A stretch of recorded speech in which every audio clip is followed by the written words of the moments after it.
Daar sê, ons het 2 weke terug, het ons gesels oor blood, sweat and tears, en dit het gegaan oor die nuwe verbond wat Jesus vir ons kom vestig het.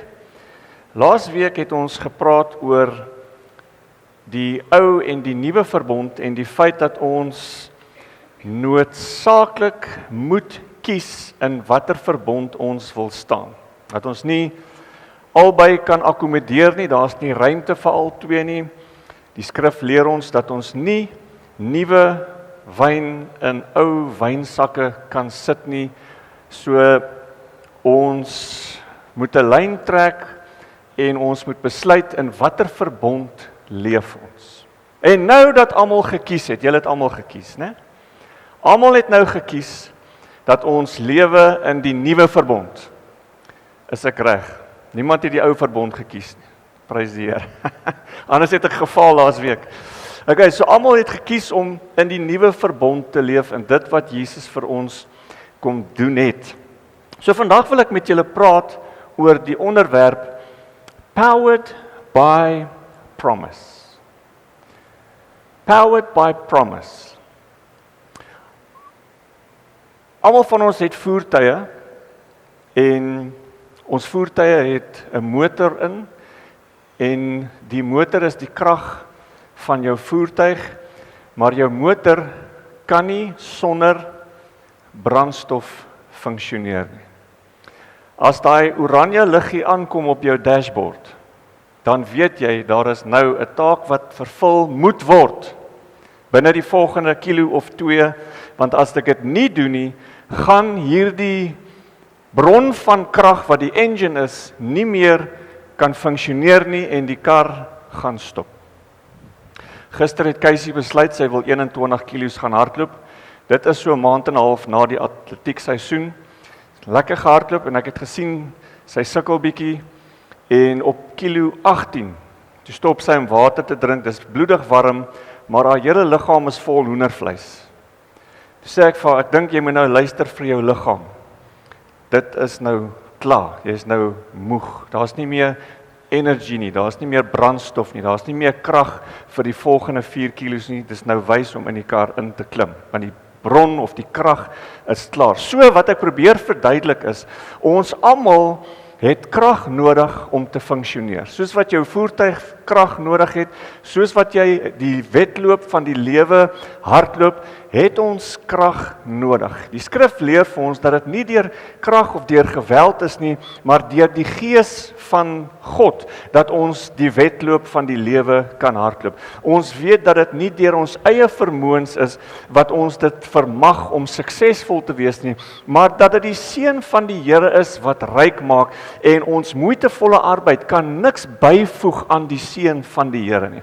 So wat ek promoveer vanmôre en wat ek sê vanmôre is dat jou energie, jou krag om aan te gaan van dag tot dag, of dit nou geestelik, emosioneel of fisies is, jou vermoë om aan te hou, jou vermoë om op te staan, jou vermoë om suksesvol te wees, jou vermoë om uit te voer die plan wat God met jou lewe het, lê hierin die krag van die belofte.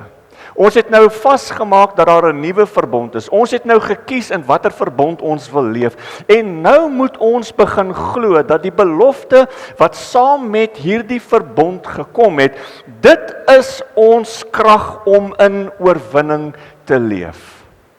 Die skrif waarmee ek vanmôre wil begin is in Efesiërs 2 vers 12, vers 13 in vers 19. Hy sê that at the time you were without Christ, being aliens from the commonwealth of Israel and strangers from the covenant of promise, having no hope and without God in the world. But now, in Christ Jesus, you who were far off have been brought near by the blood of Christ. Now therefore, you are no longer strangers and foreigners, but fellow citizens with the saints and the members of the household of God. Hierdie is 'n powerhouse skrif. Ons kan eintlik net oor hierdie skrif praat, maar ek wil 'n paar goed hier uithaal wat vir my belangrik is. Hy sê, at that time you were without Christ, being aliens from the commonwealth of Israel.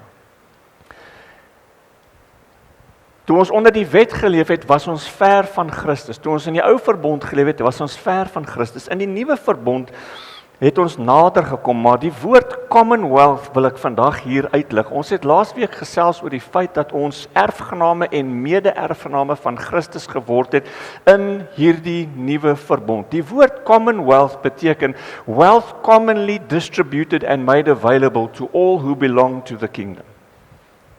So dit is rykdom wat nie net aan een behoort nie, maar dit is algemene rykdom wat aan almal behoort. En die Bybel sê, toe ons ver was, toe ons nie geweet het van dit wat Jesus gedoen het nie, toe ons nie die vrymoedigheid gehad het om te kies om in 'n nuwe verbond te leef, was ons afgesny van die commonwealth van die koninkryk van God. Maar nou, omdat ons geloof in Jesus geplaas het, omdat ons in die nuwe Jerusalem leef, omdat ons in die koninkryk van God leef, het ons toegang tot die commonwealth van God wat aan almal van ons beskikbaar is. Daar is niks wat God tekort mee het nie. Commonwealth beteken alles wat syne is myne. Daarom sê hy, jy is 'n erfgenaam en 'n mede-erfgenaam van Christus Jesus. En dit is jou krag. It is the blessing that empowers you.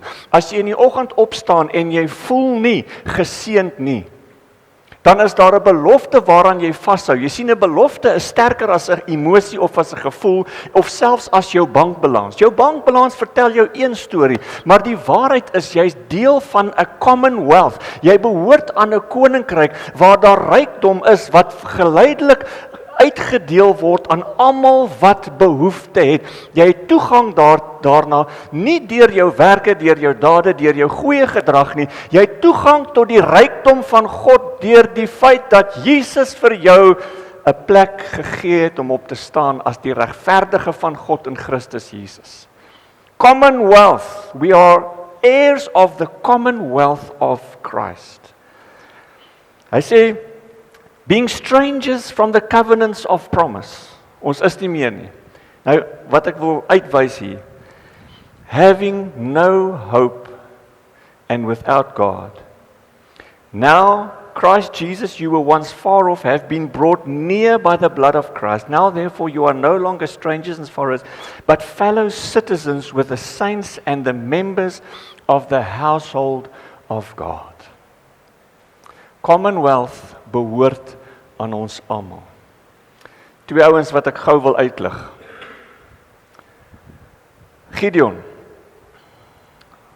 Gideon is te neergedruk. Hy voel verslae. Hy voel soos 'n mislukking. Hy sit in 'n wynpers en kruip weg vir die vyand. En die engel van die Here kom by Gideon en hy adresseer Gideon as 'n mighty man of God, a mighty warrior of God. Nou, die punt wat ek nou hier probeer maak is, Gideon sien homself as 'n mislukking, want hy kruip weg vir die vyand, in 'n wynpers. Die engel kom na hom toe gestuur deur die Here en hy spreek hom aan volgens the commonwealth of God, nie volgens waar hy is en hoe hy oor homself voel nie. Die engel spreek hom aan gebaseer op die commonwealth van die Here en hy sê, you are a mighty warrior of God.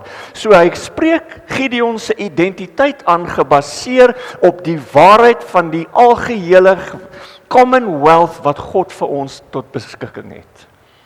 Josef word verkoop deur sy broers, word in 'n put gegooi. Hy word deur die kamele, deur die woestyn getrek. Die man het vir 'n paar dae nie geskeer nie. Hy is vol sand. Ek dink hy ruik na sweet. Hy's op 'n slaaftafel, semi-naak tot naak, want die mense wou sien wat hulle koop. Hulle wil die spiere en die definisie van hierdie slawe sien. En die Bybel sê, God het vir Josef gesien en hom aangespreek as a highly successful man. The commonwealth of God is not changed by where you are and how you see yourself or how you feel about yourself. The commonwealth of God is given to you because you are included in the covenant, which gives you kingdom citizenship. And in the kingdom, you are empowered by the blessing of God, which is the commonwealth of God, which says that whatever it is you need, as jy geluk, vrede, hoop nodig het, as jy krag of sterkte nodig het, as jy wysheid of kennis nodig het, as jy genesing vir jou gees, siel of liggaam nodig het, wat ook al dit is wat jy nodig het, is tot jou beskikking daar, omdat jy in Jesus glo. Jy verdien dit nie. Dis hoekom dit 'n boodskap van genade is. Want ons kry dit wat ons nie verdien nie. As ons moes kry wat ons verdien, was ons in die moeilikheid. Ok, ek praat vir myself, nou dink julle ek praat sleg van julle. Dan was ek in die moeilikheid. As ek moes kry wat ek verdien, het ek geen toegang tot hierdie rykdom van God gehad, maar nou omdat ek kry op grond van dit wat Jesus vir my beloof het deur die nuwe verbond, het ek toegang tot the commonwealth of this kingdom, and the blessing is that which empowers me even when I feel weak, even when I feel like I've lost, even when I feel like there is no hope. The spoken word of God's blessing remains irrespective of how you feel, irrespective of how you see yourself, irrespective of what other people say about you. The blessing remains and the blessing empowers you. The commonwealth of the kingdom. Is julle okay? Amen. Volgende skrifgie sê, that you do not become sluggish, but imitate those who through faith and patience inherit the promises. So hy skryf hier, ons weet nie lekker wie het Hebreërs geskryf nie, Hebreërs, baie mense reken Paulus, maar niemand kan regtig die hamer op die spyker sit nie, so die skrywer van Hebreërs. Hy sê, you must inherit the promises through faith and patience. Maar nou sê hy het 'n opdrag, hy sê, do not become sluggish. So met ander woorde, ons het 'n verantwoordelikheid in hierdie koninkryk om gefokus te bly op dit wat dit is wat ons krag gee. You are empowered by the promise of God.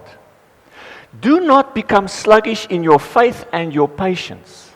Dis so maklik. Dis so maklik om wanneer ons onder druk is of wanneer ons in situasies is wat vir ons ongemaklik is, wanneer ons gekonfronteer word met uitdagings. Dis so maklik om sluggish te raak en negatief te begin dink oor onsself. Negatief te begin dink oor ons omstandighede, ons situasies. Have the mind of Christ. Want sodra ek begin negatief dink oor myself, dan raak ek sluggish. Onthou, the promise of God empowers you in times of need. Maar as ek in 'n plek kom waar ek oor myself net negatief kan dink, oor ek is nie goed genoeg nie, ek gaan dit nooit kan maak nie, ek sal nooit hierdie sukses kan bereik nie, ek sal nooit daai doelwit kan bereik, en jy begin negatief oor jouself dink, you are becoming sluggish. Wat jy sê oor jouself, wat jy sê oor jou familie, speaking, Jakobus 3 vers 11 sê, 'n fontein kan nie uit dieselfde oog soet en bitter water oplewer nie. Jy moet kies. Gaan jy aanhou nonsens praat oor jouself, oor jou kinders, oor jou familie, oor jou werk, oor jou baas, oor jou huis, oor jou kar, oor alles? Gaan jy aanhou nonsens praat, of gaan jy inskakel by die belofte deur die geloof van God en deur die geduld van God en begin spreek dit wat God oor jou sê in plaas van dit wat jy kan sien? Ek trap julle nou nie uit nie. It's just, do not become sluggish.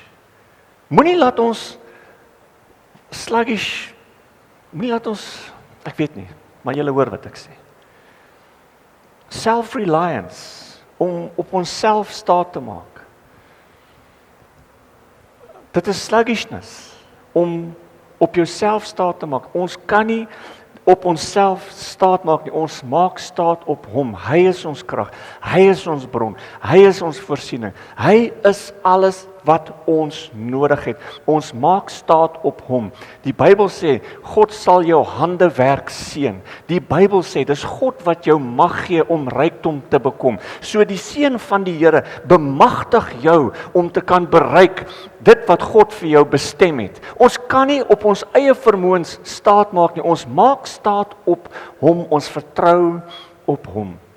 Dit beteken dat selfs al sien ons nie lig nie, besef ons dat God is die lig. Selfs al dink ons by onsself, hoe in die wêreld gaan hierdie situasie omgekeer word? Hoe gaan ek uit hierdie penarie uitkom? Hoe gaan ek uit hierdie drukgang uitkom? Dan beteken dit ons het op die einde van ons tou gekom, wat 'n goeie plek is vir party van ons, want God resides at the end of your rope. Daar waar jy nie meer het of kan nie, dis daar waar die Here bly. Maar dit is makliker om net op hom te vertrou, in plaas daarvan dat jy wag tot jy op die einde van die tou kom. Die einde van die tou is nie 'n lekker plek nie. Wie van julle was al daar? I was there. It's not nice. So vertrou eerder maar net op hom die heeltyd, dan hoef ons nie hom te kry waar hy bly, daar op die einde van die tou nie. Let's not become sluggish. Kom ons vertrou die Here altyd vir alles, want hy is ons bron. It is his blessing that empowers us. Exodus 3 vers 8 sê, So I have come down to deliver them out of the land of Egyptians, to bring them up from the land which is good and large land, to a land flowing with milk and honey, to a place of the Canaanites, the Hittites, the Amorites, the Perizzites, and the Hivitites, and the Jebusites. Yes. Wat ek wil sê, melk en heuning dui aan 'n plek van rus. As jy nie kan slaap nie, as jy dit nou nie geweet het nie, hier is vir jou 'n wenk. As jy nie kan slaap nie, vat bietjie warm melk en 'n bietjie heuning en meng dit. Kyk hoe lekker is jy. Slaap, lekker. Nie soos 'n baba nie, want 'n baba slaap nie. Weet nie hoekom hulle dit altyd sê nie. Jy slaap lekker. Melk en heuning spreek rus. Dit spreek van rus. Hy sê, I've brought you out from the Egyptians. Ons is klaar met slawerny. Ons is klaar met vasgevang en bondage. Want God het ons daar uitgehaal en het ons gebring na 'n plek wat vloei met melk en heuning, 'n plek van rus. Hebreërs 4 vers 9 tot 11 sê, There remains therefore a rest for the people of God. For he who has entered his rest has himself also ceased from his works as God did from his. Let us therefore be diligent. Weer eens, moenie sluggish wees nie. Be diligent to enter that rest, lest anyone fall according to the same example of disobedience. Daar's vir ons 'n land van melk en heuning. Daar's vir ons 'n plek van rus. We are empowered by the blessing of God and that enables you to rest. Dit maak dat jy kan rus in tye wanneer jy nie eintlik moet rus nie. In tye waar jy eintlik rusteloos moet wees. In tye waar jy eintlik angstig moet wees. In tye waar jy eintlik bekommerd moet wees. Waar jy jou naels eintlik moet afkou. Sê die Bybel, because we are diligent, because we believe in the covenant, because we believe in the promise, we are empowered to rest in all circumstance and in all situations. You are empowered by the promise. The promise stays intact. The promise is empowered by Jesus, and the promise does not collapse when we fail. Ek het laasweek afgesluit met 'n stelling wat baie belangrik was, en dit is dat Jesus was obedient unto death. Met ander woorde, Jesus had a choice. Otherwise, sou hy nie obedient moes wees nie, né? So he was obedient unto death. So omdat Jesus gehoorsaam was tot en met die dood, was daar 'n verbond wat gesluit was tussen die Vader en die Seun. The new covenant was established between the Father and Jesus. And because you believe in Jesus, you are included in the covenant. But the covenant cannot be broken when you fall or when you fail, because the covenant wasn't established with you. The covenant was established with Jesus. And because you believe in Jesus, you are part of the covenant. You are an heir and a co-heir of Christ. So unless Jesus breaks the covenant will not be broken. Want baie van ons dink, as ek val, as ek fouteer, dan is ek gediskwalifiseerd van die seën van die Here. Come on nou man, ons het so groot geword, dat as jy, kom ons praat nou op kindervlak, as jy stout was, dan voel jy God gaan nie jou antwoord nie, God gaan jou nie seën nie, of jy is gediskwalifiseer van die seën, en jy moet eers nou regmaak, jy moet eers nou repent, en daar's niks fout met repentance, daar's niks fout met regmaak nie, but the covenant is not dependent on your repentance, it's not dependent on your actions or your deeds. The covenant is kept in place because of the covenant that is set up between the Father and the Son. It cannot be broken by your failure, your disobedience, or your sin. The covenant remains. It empowers you to overcome your failure, to overcome your sin, and to overcome anything that you feel may disqualify you from the covenant.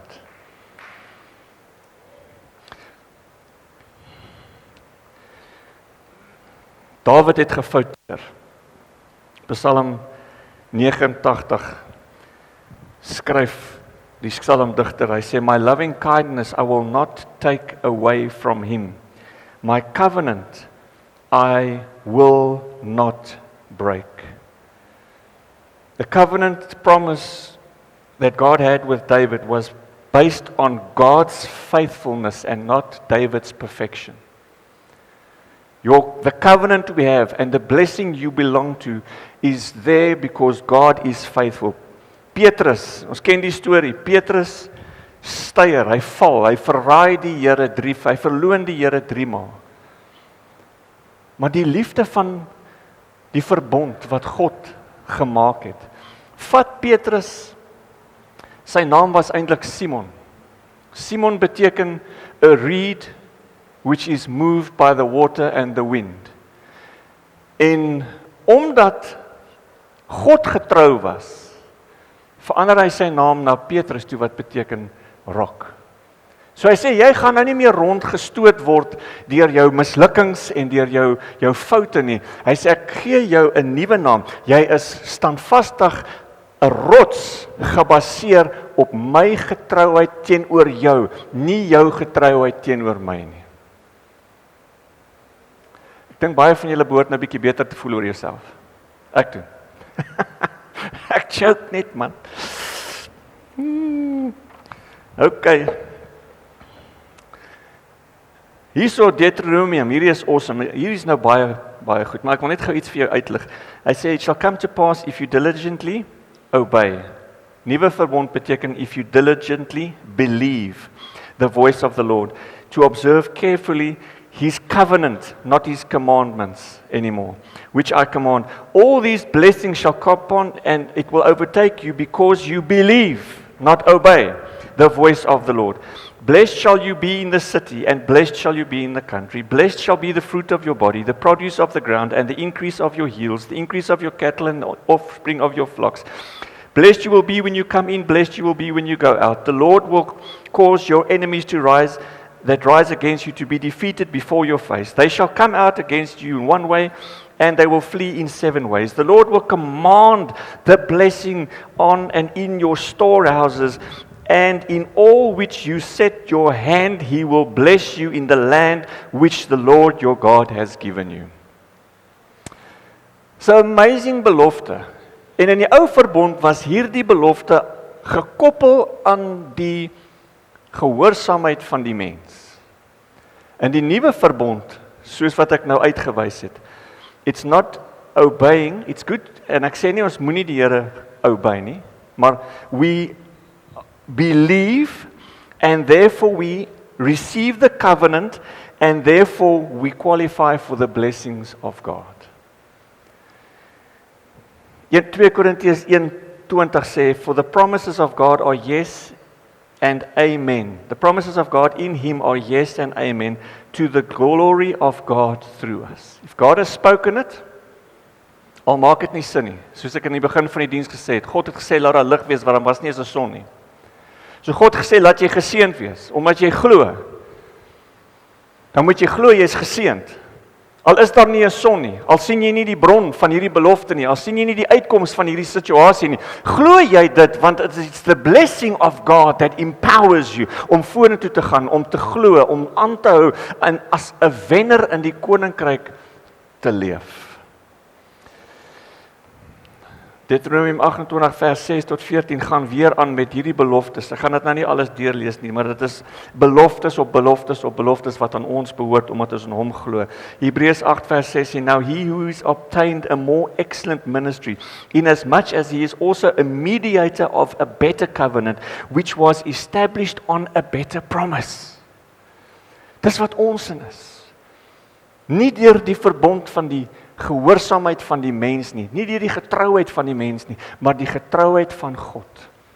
Die verbond wat ons nie kan breek nie, maar waarin ons wel kan ontvang, the commonwealth of the kingdom of God. When you understand your blessing is not based, when you understand that your blessing is based on covenant and not conduct. You must understand your blessing is not based on your conduct, but rather on the covenant. That is when you will stop striving and start resting. That is when you will stop fearing and start trusting. You will stop chasing the blessing of God, realizing that the blessing of God is already chasing you.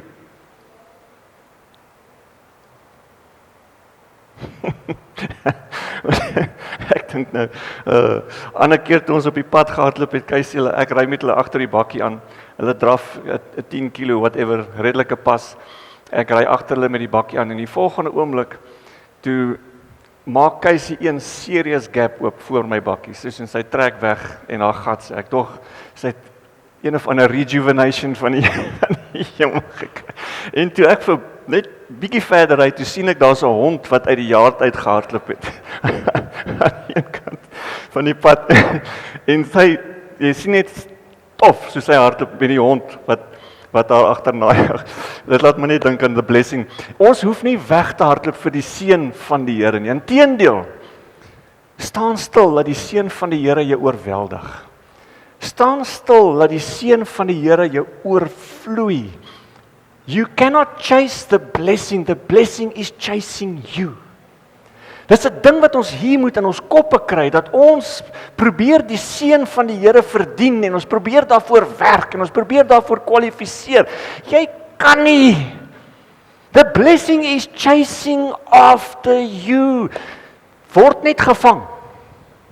Laat jouself toe om gevang te word deur die seën van die Here, deur om te dink soos God dink, deur om te glo wat God glo, deur om te sien wat God sien, om nie te kyk met die gebrokenheid van hierdie wêreld en die omstandighede waarmee ons omsingel is nie. Ons glo in die belofte because it's the blessing, it's the promise that encourages you. It's the promise that empowers you to live the life that Christ has for us.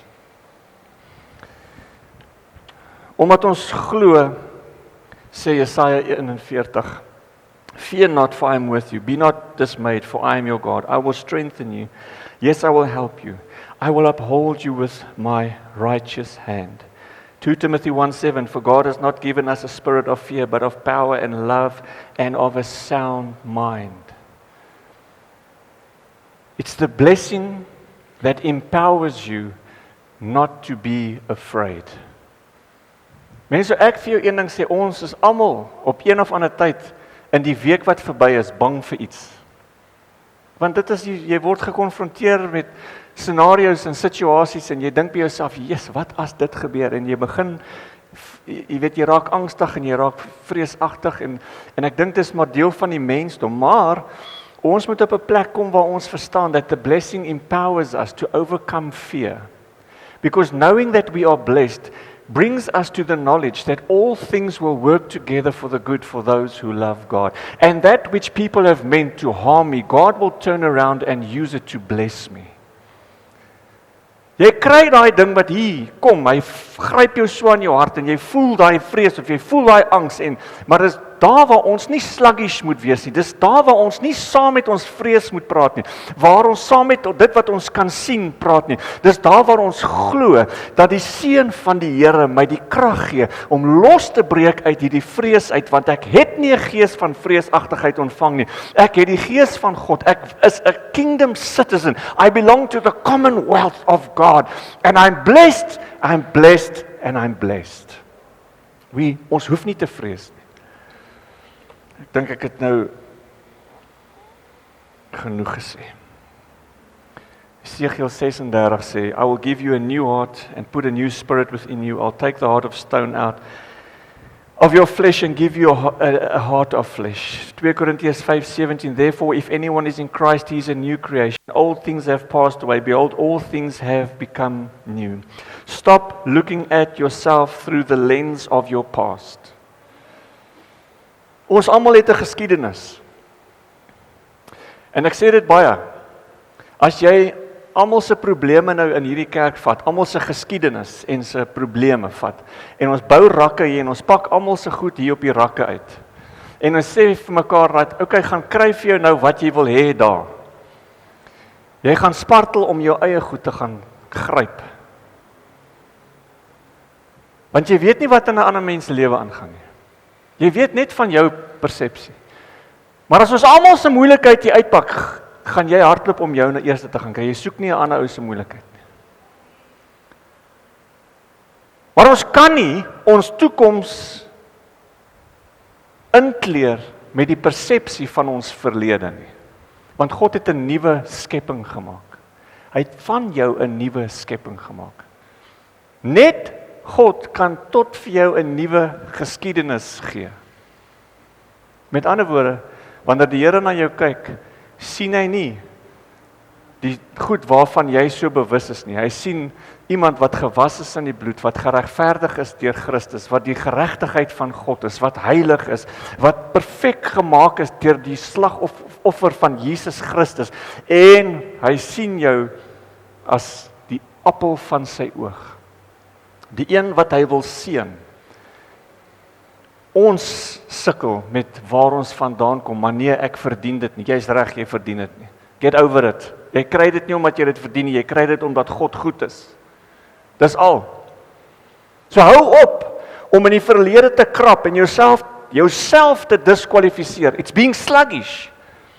By hanging on to the past, disqualifying myself as a result of where I come from, what I've done.